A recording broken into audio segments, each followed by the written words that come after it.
నబీల్‌ని జూస్తే నాకెందుకో తేడా కొడుతుంది. ఎందుకంటే వైల్డ్ కార్డ్‌లు అచ్చినప్పటి నుంచి మంచిగానే ఉన్నది. బట్ ఇప్పుడు మొన్నటి ఎపిసోడ్‌లో అంటే నామినేషన్స్‌లో ఏదైతే ఫైట్ జరిగిందో, దానికంటే ముందు నేను కావాలనే గొడవ పెట్టుకుంటా అనే దాని గురించి అయితే ఒక చిన్న స్టేట్మెంట్ పాస్ చేసిండు. ఇగ దాని గురించి ఓ పెద్ద వైరల్ అయింది. ఇంకా నెక్స్ట్ డే సేమ్ అదే సిల్లీ రీజన్‌కి నామినేట్ చేసి రచ్చ రచ్చ చేత్తా అని చెప్పిండు. అలానే జరిగింది.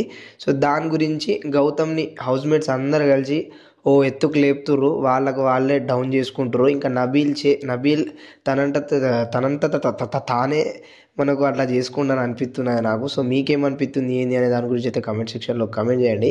ఇంకో ముచ్చట ఏంటి అంటే నబీల్ ఫ్యాన్స్ ఎవరైతే ఉన్నారో వాళ్ళు మొత్తం గౌతమ్‌కి డైవర్ట్ అయిపోయారని అనిపిస్తుంది. ఎందుకంటే గౌతమ్ ఏదైతే ఉందో మనకు గౌతమ్ చలన్ అంతా కొంచెం వాళ్ళ ఫ్యాన్స్‌కి నచ్చుతుంది కాబట్టి సో, నబీల్ ఫ్యాన్స్ కాస్త గౌతమ్ ఫ్యాన్స్‌కి అయిపోయారని చెప్పుకోవచ్చు.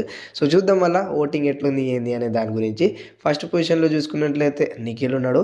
సెకండ్ పొజిషన్‌లో తన జెన్యూనిటీతో గౌతమ్ ఉన్నాడు. థర్డ్ ప్లేస్‌లో చూసుకున్నట్లయితే తన ఫన్నీ యాక్టివిటీస్‌తో కొంచెం నామినేషన్స్‌లో ఓవర్ అయింది కాబట్టి ఆ జనాలకి ఇగ నబీల్ అంటే డౌన్ అయిపోయింది. సో, నబీల్ థర్డ్ ప్లేస్‌లో ఉన్నాడు. కానీ నబీల్‌కి ఫ్యాన్ బేస్ క్రియేట్ చేసుకున్నాడు.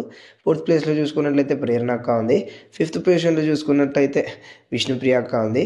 సిక్స్త్ పొజిషన్‌లో చూసుకున్నట్లయితే పృథ్వీరాజ్ ఉన్నాడు. సెవెంత్ పొజిషన్‌లో చూసుకున్నట్టయితే అవినాష్ ఉన్నాడు. లాస్ట్ అండ్ ఫైనల్ పొజిషన్‌లో చూసుకున్నట్టయితే టేస్టీ తేజ ఉన్నాడు. ఇందులోకెళ్ళి ఈరోజు ఎపిసోడ్ తర్వాత మళ్ళీ పెరగొచ్చు ఓటింగ్ అవినాష్‌ది, పృథ్వీది. బట్ డబుల్ ఎలిమినేషన్ కాబట్టి టేస్టీ తేజ, పృథ్వీరాజ్, అవినాష్. సో, ఈ ముగ్గురులోకెళ్ళి 100% ఒక్కళ్ళు ఎలిమినేట్ కావచ్చు. అందులోకెళ్ళి మళ్ళీ ఓజీ క్లాన్‌లోకెళ్ళి ఒక్కళ్ళు మళ్ళీ రాయల్ క్లాన్‌లోకెళ్ళి ఒక్కళ్ళు అంటే టేస్టీ తేజ, అవినాష్, పృథ్వీరాజ్ అంతే 100% ఎలిమినేట్ అవుతాడు ఒకవేళ ఓజీ క్లాన్‌లో ఉంటే.